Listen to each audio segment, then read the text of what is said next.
bagaimana kabarnya Pak malam hari ini? Puji Tuhan Pak, sehat juga. Ya, terima kasih Pak. Oke Pak, saya dengar Bapak akan melakukan coaching nih Pak, Iya, Pak. dengan rekan guru sejawat Bapak, gitu ya. Nanti Bapak sebelum Bapak melakukan coaching, saya akan menunjukkan tentang rubrik penilaian Pak. Rubrik penilaian tentang nanti yang mau Bapak laksanakan, coaching yang akan Bapak laksanakan. Pada coaching kita hari ini, saya akan amati dan nilai coach dan juga coaching sesuai rubrik penilaian, yaitu apakah nanti coaching sudah sesuai dengan alur kita atau belum. Lalu nanti juga saya akan mengamati bagaimana coach memberi pertanyaan berbobot kepada coaching, dan juga bagaimana coaching merespon pertanyaan daripada coach. Nah, jangan lupa Pak, nanti disesuaikan juga dengan prinsip-prinsip coaching, antara lain nanti yaitu kemitraan, lalu proses kreatif, dan juga memaksimalkan potensi daripada coachingnya Pak. Nah, ada pun nanti ini pertanyaan pertama Pak bagi Bapak sebagai coach, kompetensi apa nih Pak yang akan Bapak kembangkan pada coaching kali ini Pak? Baik, terima kasih Pak.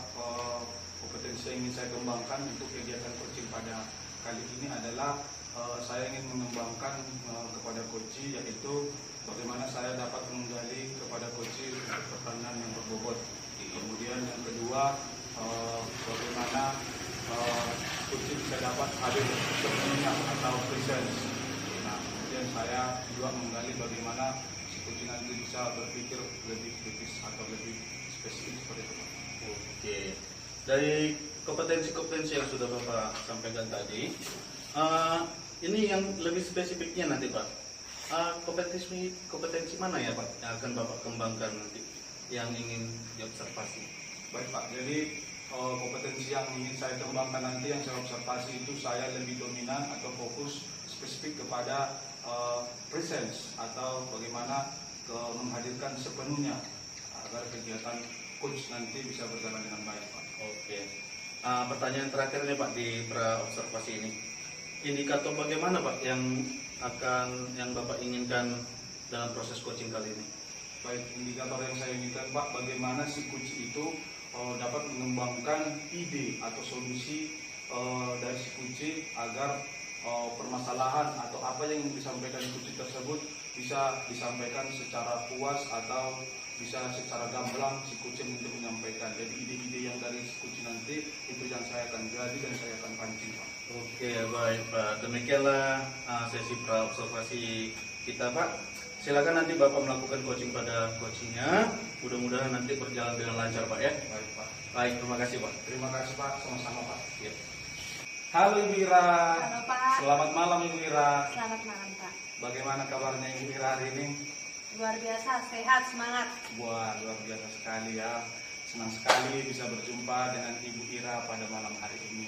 Bapak bagaimana kabarnya Pak? Puji Tuhan Bu, sehat juga. Baik Bu, jadi terima kasih sudah hadir di sesi kita kali ini Bu, dalam berbincang-bincang kita kali hari ini. Dalam pembicaraan kita hari ini, apakah ada yang Ibu Ira sampaikan di malam hari ini? Iya Pak, jadi Pak, saya kebetulan pernah mengikuti BIMTEK Pak Ya. dari Roots Indonesia, Kemendikbudristek. Jadi saya ditunjuk sebagai fasilitator Roots. Nah masalahnya Pak, kami sudah pernah mengadakan sosialisasi kepada siswa dan juga sudah pemilihan agen perubahan, tetapi Pak, kasus-kasus pembulian itu masih ada. Bahkan saya kewalahan Pak, makin banyak laporan. Ya Bapak tahulah pekerjaan saya sebagai guru banyak, belum lagi sebagai CGP, belum lagi semenjak saya jadi fasilitator semakin banyak jadinya beban saya Pak, terutama kasus-kasus pembulian yang sangat dirasakan ini Pak. Baik, berarti arah pembicaraan kita ini Bu, Ibu Ira ingin mengatakan bahwa Ibu Ira tadi sebagai fasilitator Roots, kemudian dalam kegiatan itu yang Ibu permasalahkan yaitu banyaknya kegiatan atau kegiatan pembulian seperti itu Bu ya, dalam kegiatan tersebut ya. Kalau boleh tahu kegiatan Roots ini tujuannya untuk apa Bu ya, Ibu sebagai fasilitator di sini?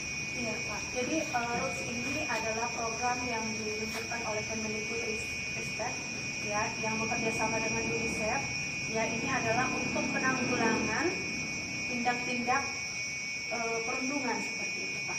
Jadi perundungan ini ada perundungan fisik, verbal, seksual, bahkan ada perundungan cyber gitu, dunia maya seperti itu, Pak. Oh, berarti kegiatan KUS ini termasuk kegiatan membasmi atau bisa juga dikatakan sosialisasi dalam kegiatan membasmi kegiatan pembulian atau perundungan seperti itu, Bu ya.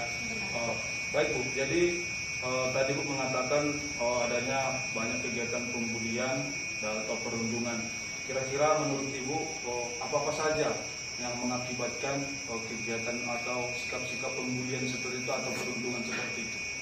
Iya, kalau menurut saya sih Pak ada faktor eksternal dan internalnya Pak ya. Iya.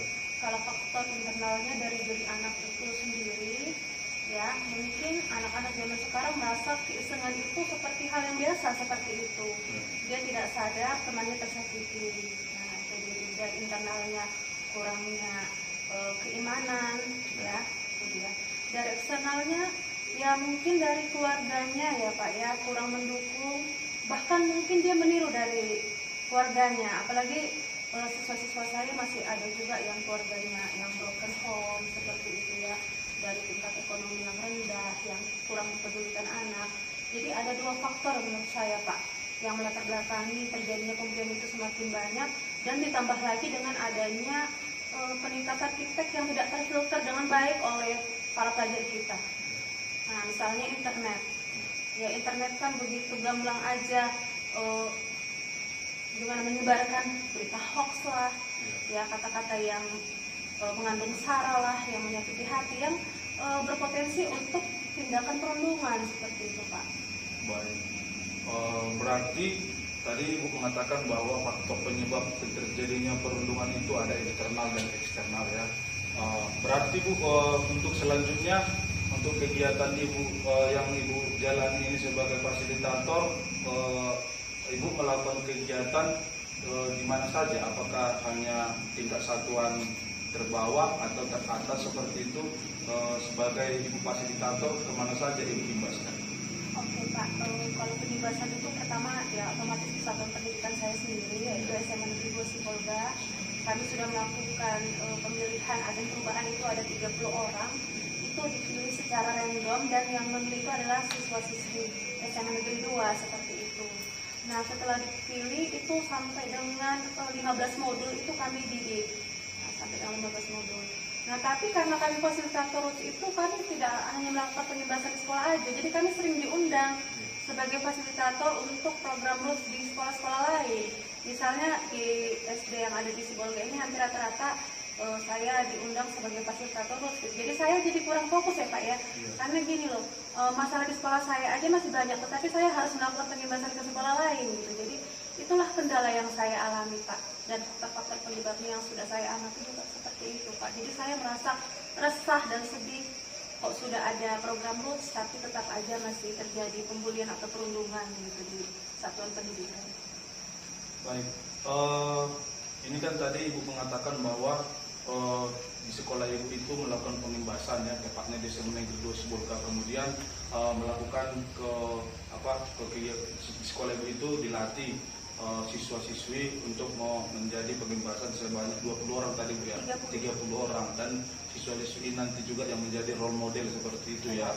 Kemudian untuk sekolah-sekolah yang lain itu berarti hanya sebatas undangan seperti itu Bu ya, apabila diperlukan. Nah, kemudian apa motivasi Ibu untuk mengikuti kegiatan ini Bu? Motivasi saya adalah saya sebagai guru ya harus menyebarkan perilaku positif seperti itu, yang bermula dari diri saya sendiri. Jadi ketika diri saya sendiri sudah berperilaku positif, baru saya transfer ke anak didik saya. Ya, jadi saya rasa program yang diluncurkan oleh Kemendikbudristek ini sangat positif. Ya, dari UNICEF juga ini kerjasama dengan organisasi dunia ya, sangat positif. Hanya saja kenapa masih ada kendala, berarti masih ada hal-hal yang perlu diperbaiki. Menurut saya itu Pak.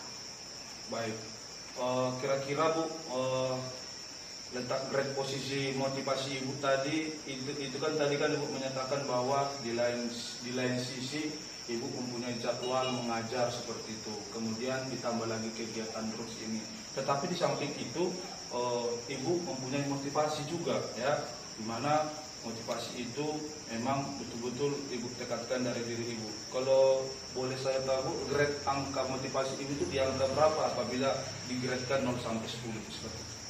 Motivasi saya, kalau yang saat ini saya masih resah ya, artinya belum maksimal ya, masih di grade 60 seperti itu. Nah, harapan saya bisa sampai 80 atau 90, setidaknya 80 lah seperti itu. Baik, berarti motivasi yang ibu tingkatkan tadi motivasi tadi di angka 6 ya, berarti kemudian ibu ingin tingkatkan di angka 8 atau di angka 9 seperti itu ya. Nah, selanjutnya Bu, tadi ibu mengatakan banyak, walaupun ada kegiatan roots ini, tapi selalu masih ada kegiatan perundungan. Nah, dari ibu sendiri sebagai fasilitator, apa solusi dari ibu agar kegiatan perundungan ini memang betul-betul musnah dari muka bumi? Apakah memang bisa musnah atau tidak seperti itu?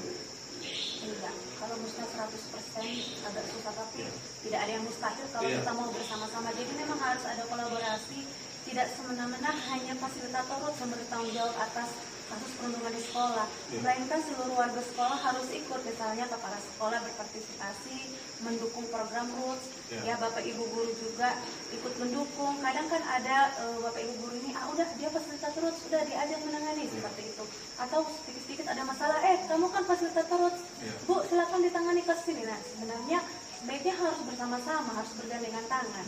Jadi menurut saya selama ini sosialisasi masih hanya ke situ aja. Sebenarnya sosialisasi itu harus juga dilakukan di tingkat Bapak Ibu gurunya, ya bahkan orang tua juga perlu kita undang, warga sekitar, karena perundungan ini terkait ke berbagai pihak seperti itu. Dan yang bisa menyembuhkan, yang bisa membuat ke arah yang baik, ya memang harus bergandengan tangan seperti itu, Pak. Baik.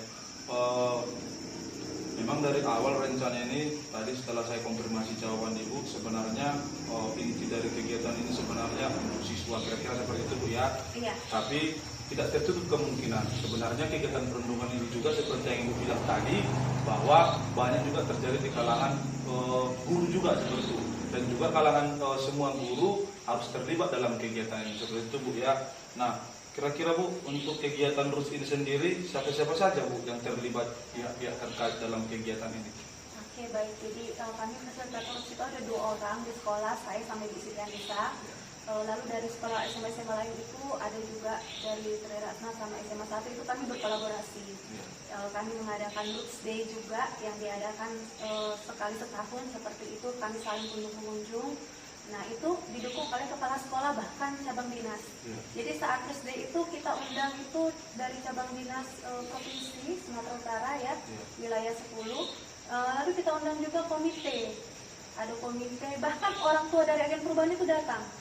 30 agen perubahan, orang tua yang diundang 30, mudah-mudahan 80% hadir.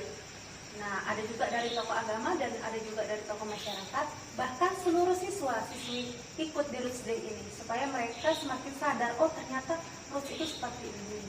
Oh ternyata hal yang tidak boleh kita lakukan ini, yang boleh ini, resikonya. Jadi di RUS Day itu ada banyak sekali manfaatnya seperti itu. Baik.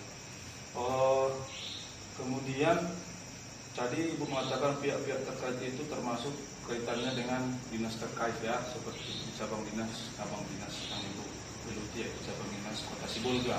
Nah, selanjutnya bagaimana keberpihakan? Tadi Ibu mengatakan bahwa ini termasuk program dari dunia UNICEF seperti tadi ya.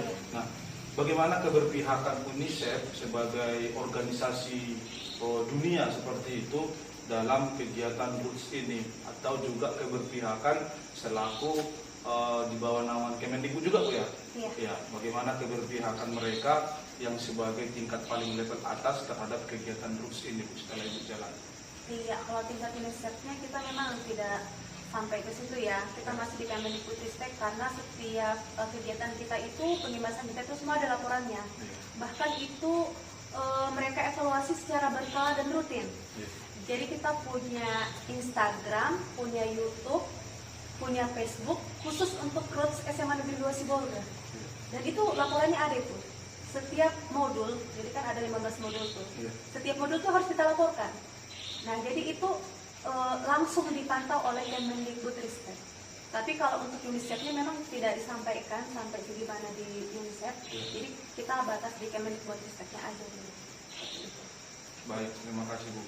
Berarti untuk kegiatan keberpihakan UNICEF-nya belum terlalu dominan seperti itu Bu ya, Iya. tapi memang keterkaitan terhadap ke situ juga Bu ya. Iya. Nah, yang pasti keberpihakan itu ada di Kemendikbudristek Dikti sebagai pemegang program utama kegiatan ini ya. Baik, selanjutnya Bu, setelah Ibu tadi menyatakan kegiatan ini solusi, kemudian penyebabnya tadi, terus bagaimana komitmen Ibu dalam menjalankan kegiatan ini?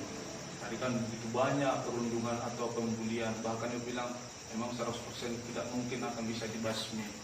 Nah, ini kan suatu tantangan yang besar Bu. Terus bagaimana Ibu, komitmen Ibu dalam menghadapi situasi seperti ini, dalam menjalankan program ini?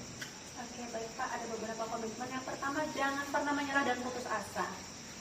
Nah, saya pasti bisa, walaupun keadaannya susah, kita bisa bergandengan tangan. Yang kedua, ya kita berlakukan agen-agen perubahan, ada 30 orang. Kalau perlu kita bentuk posko-posko. Ya. Setiap harinya bentuk posko-posko, bikin kotak-kotak curhatan. Ya, jadi kasus-kasus yang terjadi kan kadang siswa ini malu untuk menyampaikan apa yang terjadi. Jadi bisa pakai no-name seperti itu. Ya, jadi komitmen saya itu dia, kita harus basmi dari diri kita sendiri, baru kita tebarkan ke orang-orang sekitar dengan cara-cara yang seperti itu, cara-cara yang sederhana tetapi sangat bermanfaat menurut saya. Baik, Harus tetap digalakkan program RUTS itu, jangan sampai hanya di program RUTS D aja, jangan hanya program sekali setahun aja, tapi harus dilaksanakan secara konsisten seperti itu. Ya, berarti kegiatannya harus kontinu seperti itulah Bu ya. Iya Pak. Jangan hanya tahunan seperti itu ya. Iya. Nah, kemudian Bu, tadi Ibu berkomitmen tadi jangan menyerah, tetap semangat. Memang kegiatan ini sudah berjalan Bu. Nah, setelah perbincangan kita yang kita lakukan pada sesi malam hari ini Bu, kapan Ibu bisa mulai berkomitmen untuk melakukan kegiatan ini dengan tadi komitmen Ibu yang barusan bilang tadi? Iya, benar Pak. Karena kami sekarang lagi proses ujian mid semester ya. Ya. Habis mid semester langsung tancap gas, berdayakan lagi agen-agen perubahan. Ayo kita bersinergi, Bapak Ibu guru juga bersinergi, kepala sekolah juga mendukung. Nah, jadi akan segera saya luncurkan.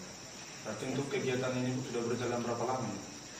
Sudah berjalan baru 1 semester, baru 1 kali RUTS Day, seperti itu.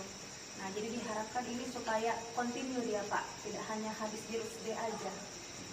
Berarti tadi Ibu sudah menyatakan komitmen Ibu nanti setelah selesai ujian mid semester seperti itu. Ya, baik. Terima kasih Bu sudah melakukan percakapan dengan saya. Semoga apa yang kita bicarakan hari ini saya menarik kesimpulan dari percakapan kita hari ini, yaitu dalam mengikuti Ibu, yaitu kegiatan RUTS, yaitu di mana kegiatan RUTS ini adalah untuk menangani kasus-kasus pembulian dan pembulian di kalangan siswa, seperti itu programnya. Tapi saya tangkap juga tadi Ibu menyatakan bahwa kegiatan RUTS ini tidak tertutup juga untuk kalangan guru, di mana kegiatan RUTS ini juga harus sama-sama kita saling bergandengan tangan, bahu-membahu dalam kegiatan RUTS ini. Jangan hanya di kegiatan RUTS D-nya saja, tapi kita tetap melakukan kontinu ya, secara berkelanjutan kegiatan ini. Dan juga tidak tertutup kemungkinan ya Bu ya, sama seperti yang kita apabila sekolah-sekolah yang lain mengundang Ibu sebagai fasilitator RUTS, maka Ibu siap untuk mengimbaskan kepada sekolah-sekolah yang lain. Baik, kemudian Bu, setelah kita selesai melakukan perbincangan pada malam hari ini, bagaimana perasaan Ibu setelah kita selesai melakukan perbincangan pada malam hari ini? Oke, yang awalnya tadi resah gelisah ya Kak, Ya. sekarang sudah ada kenyamanan, kelegaan, dan saya jadi lebih semangat lagi untuk menjalankan aksi-aksi yang sudah saya rencanakan. Baik, terima kasih Bu. Semoga Ibu tetap bersemangat seperti yang Ibu bilang tadi, di mana komitmen awal Ibu tadi, Ibu tadi menyatakan bahwa siap untuk melakukan komitmen ini setelah selesai ujian mid semester nanti. Baik, mari kita sama-sama berdoa Bu, Ibu juga tetap kuat, semangat dalam melakukan kegiatan RUTS kali ini. Baik, terima kasih Bu. Demikian sesi kegiatan kita RUTS pada hari ini. Semoga bermanfaat kita ke depannya. Terima kasih Bu, selamat malam. Selamat malam, terima kasih ya Pak. Sama-sama. Selamat malam Pak Lut. Selamat malam Pak. Oke, bagaimana kabarnya? Masih sehat kan? Masih Sehat. sehat. Baik. Puji Tuhan Pak. Kabar Bapak bagaimana Pak? Tetap juga. Terima kasih Pak. Oke. Oke, tadi saya lihat Pak ini Pak, Bapak sudah melakukan sesi coaching dengan Ibu Ira, ya. Sebelumnya tadi kita sudah melakukan pra observasi, Ya, Pak. ya. Lalu Bapak melakukan coaching dengan Bu Ira. Nah, sebelum penutupan ya Pak, Ya. saya akan menanyakan beberapa pertanyaan nih Pak mengenai pasca observasi kita. Yang pertama, apa saja yang sudah Bapak lakukan pada saat melakukan coaching terkait indikator ketercapaian yang Bapak inginkan? Baik Pak. Jadi di coaching kali ini Pak, saya sudah melakukan coach dengan Ibu Ira tadi sesuai dengan alur tirta, yaitu menanyakan tujuannya, kemudian identifikasinya, kemudian rencana aksinya, dan tanggung jawabnya sebagai komitmen Ibu Ira tadi yang saya lakukan atau yang saya puji tadi, sehingga alur tersebut saya bisa menggali Ibu Ira sebagai puji tadi untuk menceritakan permasalahan atau solusi yang dihadapi atau permasalahan yang dihadapi Ibu Ira tadi Pak. Oke Pak Luhut. Ini kalau bisa saya menyampaikan Pak ya, tadi saya sudah melihat, saya itu tadi sebagai observer Pak ya. Jadi tadi saya lihat proses coaching Bapak dengan Bu Ira ini sudah berjalan dengan baik Pak. Dan juga proses alurnya juga sesuai dengan alur tirta. Jadi tadi saya sudah lihat setiap alur-alurnya itu pertanyaan-pertanyaan yang Bapak sampaikan sama Bu Ira sudah sesuai, dari mulai tujuannya, identifikasi, rencana aksi, dan juga tanggung jawabnya sudah nampak. Dan lalu juga pertanyaan-pertanyaan yang Bapak sampaikan kepada Bu Ira bersifat pertanyaan terbuka, tidak tertutup, sehingga Bu Ira bisa menemukan solusi dari permasalahannya. Dan juga tadi intinya Pak Luhut sudah melakukan sesuai dengan alur coaching, Pak ya. Sebelum kita tutup nih Pak ya, ada pertanyaan terakhir.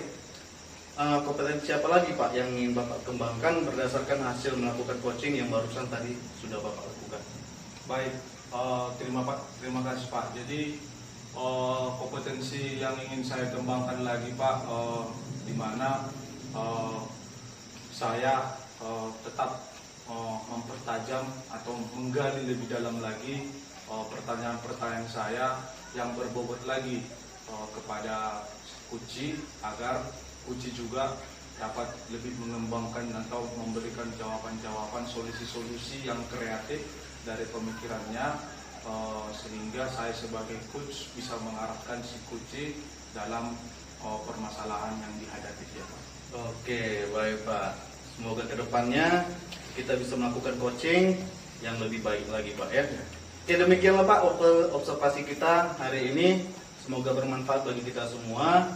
Mudah-mudahan hasil coaching Bapak tadi, coaching menunjukkan hasil yang baik juga. Coach juga akan semakin berkembang. Baik Pak. Bermanfaat bagi kita semua Pak. Terima kasih Pak. Baik Pak, terima kasih Pak atas waktunya. Sama-sama Pak. Oke, selamat malam Pak. Selamat malam Pak.